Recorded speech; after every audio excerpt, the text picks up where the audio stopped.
Estudo do Evangelho de Jesus, carta de Paulo aos Efésios. Capítulo 5 de Efésios. Sede, pois, imitadores de Deus, como filhos amados, e andai em amor, como também Cristo vos amou, e se entregou a si mesmo por nós, em oferta e sacrifício a Deus, em cheiro suave. Então Paulo aqui ele mostra que nós devemos nos corrigir, e isso para os primeiros cristãos era fundamental. Eles deveriam se preparar e se adaptarem à nova vida dentro dos princípios cristãos com muita responsabilidade.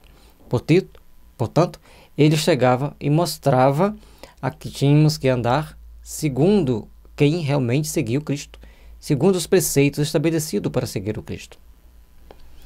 Mas a prostituição e toda impureza ou avareza nem ainda se nomeie entre vós como convém a santos.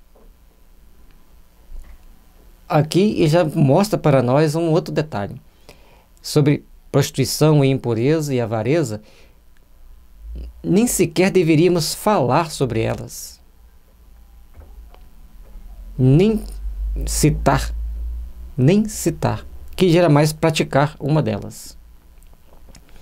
Nem torpeza, nem pavonice, nem chocarrice, que não convém, mas antes ações de graça. E aí, torpeza, a pessoa ser torpe, ser grossa, né? Parvoíce é a pessoa ser idiota. E chocarrice é ser debochado. Então, não sermos grosseiros, também não sermos debochados e muito menos idiotas. Mas procurarmos agir sempre com ações de graça, sempre procurando elevarmos-nos ao Senhor. Porque bem sabeis isto, que nenhum fornicador ou impuro ou avarento, o qual é idólatra, tem herança no reino de Cristo e de Deus. Então, todos que cometem essas transgressões, eles não têm vaga no reino de Deus. Impuro, pessoas que têm atos impuros, pensamentos impuros, sentimentos e praticam atos impuros em geral. Avarenta, querer ter todo o dinheiro para si, não gostar de ajudar os outros. E sabe o que é fornicador? Aquele que tenta conquistar e sexar com a mulher do amigo. São sexadores. Então, nós temos que ter muito cuidado.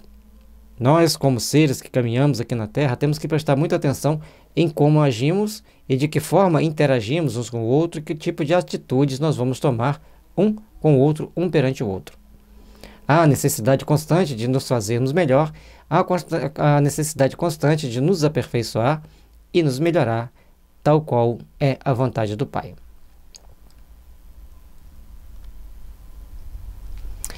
Ninguém vos engane com palavras vãs, porque por essas coisas vem a ira de Deus sobre os filhos da desobediência. Se você está sendo enganado com palavras vãs, é porque você deu ouvido a elas. Se você não der ouvido a elas, você não vai ser enganado. E se você começar a ouvir palavras vãs, você acaba pensando sobre aquilo, deixando crescer no seu coração aquela vontade de fazer aquilo, e aí vem todas as consequências das ações das palavras vãs. Portanto, muito cuidado. Portanto, não sejais seus companheiros de pessoas que cometem qualquer tipo de erros.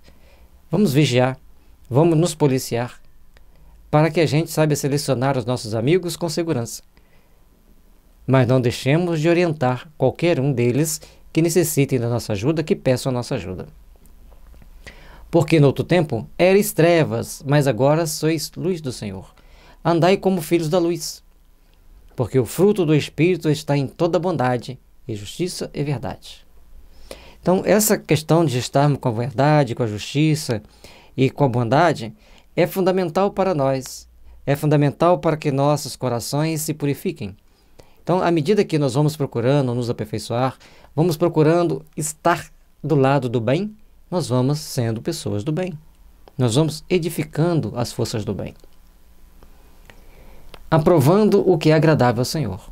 Se não é agradável ao Senhor, a gente não aprova. E como vamos saber se é agradável ao Senhor? Está no Evangelho.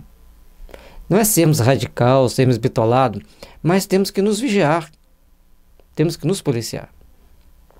tomar atitudes de agredir um ou outro, tomar atitude de falar o que não devemos falar, fiquemos atentos com essa situação. Portanto, nós temos que nos vigiar. E não comuniqueis com as obras infrutuosas das trevas, mas antes condenai-as. Tudo que for atitude trevosa, nós temos que nos abster, nós temos que nos afastar, nós temos que deixar de seguir. Porque são obras que não dizem nada. Nós temos que procurar, então, agir de forma a buscar a elevação de nossos sentimentos. Porque o que eles fazem em oculto, até dizer é torpe. Tudo aquilo que você faz às escondidas, até dizer sobre aquilo, falar sobre aquilo, é uma coisa torpe, uma coisa que não se deve fazer. Mas todas essas coisas se manifestam sendo condenadas pela luz, porque a luz tudo manifesta. A luz tudo vê, tudo percebe, tudo penetra. Então, se elas são condenadas, está sendo vista por alguém. E a nossa consciência também nos condena quando fazemos coisas erradas, quando transgredimos as leis divinas, como deixamos de seguir os princípios estabelecidos para Deus. Procuremos, então, trabalhar e construir para nós os bons sentimentos, os bons ideais, para nos fazermos melhores, para trabalharmos o nosso sentimento e procurarmos crescer e nos aprimorar. Pelo que diz, desperta, ó tu que dormes, e levanta-te dentre os mortos, e Cristo te esclarecerá. A partir desse momento, nós vamos procurar, então, olhar para nossos corações com outras ideias, com outros ideais, fortalecendo-nos e procurando, então, estar em condições melhores, estar em condições de nos aperfeiçoar mais. Portanto, vede, prudentemente, como andais, não como nécios, mas como sábios. E aí, nécio é aquela pessoa simplória que acredita em qualquer coisa e que toma atitudes, muitas das vezes, descompensadas. E isso não é bom. Nós devemos procurar nos elevar, devemos procurar entender as responsabilidades que temos e, com essas responsabilidades, trabalharmos o nosso íntimo para nos fazermos melhores. Remindo o tempo, porquanto os dias são maus. Vamos aproveitar nosso tempo, vamos aproveitar as oportunidades de fazer o bem, porque os dias que se passam têm sempre oportunidade do mal nos cercar, do mal vir fazer alguma coisa conosco ou adentrar a nossa porta do coração, complicando a nossa existência. Vigiamos sempre. Pelo que não sejais insensatos, mas andeis qual seja a vontade do Senhor. Andar com sabedoria, andar com prudência e vivenciar o sentimento de amor. Em tudo. Se você vai fazer um negócio, você tem que ter prudência, você tem que ter sensatez, você tem que ter tido uma boa noite de sono antes. Então, todo esse trabalho que nós estamos fazendo, essa carta aos Efésios, é muito interessante porque ele fala ele busca no fundo da alma as palavras mais apropriadas para que as pessoas se melhorem, para que as pessoas se aperfeiçoem. E não vos embriagueis com vinho, em que há contenda, mas enchei-vos do Espírito, falando entre vós com salmos e hinos e cânticos espirituais, cantando ou exsalmodiando o Senhor no vosso coração. Olha que interessante. Não embriagar com vinho, mas que vinho que ele está falando? O vinho da contenda, de ficar discutindo coisas estéreis que não levam a nada. Então, se a gente não deve andar embriagando neste vinho das contendas, vamos encher nosso espírito do bem. E em vez de discutirmos, que tal cantarmos salmos, hinos e cânticos espirituais? Isso eleva nossa alma, purifica nossos sentimentos e nos faz melhores. E aí ele fala cantando e salmodiando, certo? Recitando os salmos para nos fazermos melhores, para nos fazermos mais condignos com a vontade do Senhor. Dando sempre graças por tudo a nosso Deus e Pai, em nome de nosso Senhor Jesus Cristo.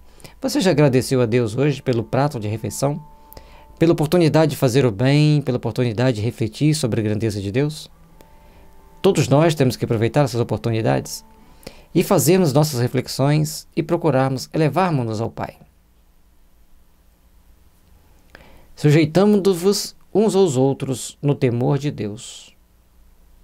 Todos nós temos que nos sujeitar e nos amparar mutuamente. Vós, mulheres, sujeitai-vos a vossos maridos como ao Senhor. As mulheres vão falar assim, mas que machista.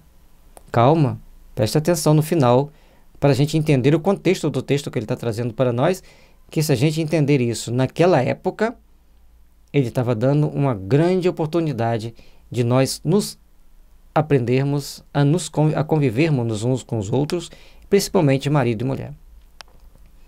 Porque o marido é a cabeça da mulher, como também Cristo é a cabeça da igreja. Calma, vamos até o fim. Sendo ele próprio o salvador do corpo. E assim, ele está colocando que o Cristo, como cabeça da igreja, ele é o salvador também do nosso corpo. E a mulher, então, tem que sujeitar o marido, tal qual sujeitamos-nos ao Cristo, com todo o seu potencial. Mas, veja bem, naquela época, se a mulher ficasse discutindo com o marido, ela ia apanhar, o marido poderia matá-la, ou, que era pior, abandoná-la. Que se ela fosse abandonada e a família não a aceitasse de volta, a família paterna não a aceitasse de volta, ela teria que se entregar à prostituição, que ia ser bem pior do que sujeitar ao marido. E ela, aprendendo a lidar com o marido, ela ia passar a viver bem, pelo menos ter uma vida digna. Então Paulo trabalhava pensando na coletividade daquele momento, nas situações que eles vivenciavam naquele momento. Ele não falava para o mundo de hoje. Mas se você aplicar isso no mundo de hoje, você vai ser muito mais feliz. Tanto os homens quanto as mulheres. Veja bem que vem agora. De sorte que, assim como a igreja está sujeita a Cristo, assim também as mulheres sejam em tudo sujeitas a seu marido. Sejam cordiais, estejam sempre ligadas a ele, sejam afetuosas, estejam sempre prontas a ouvi-los e a entendê-los. Calma que vem mais.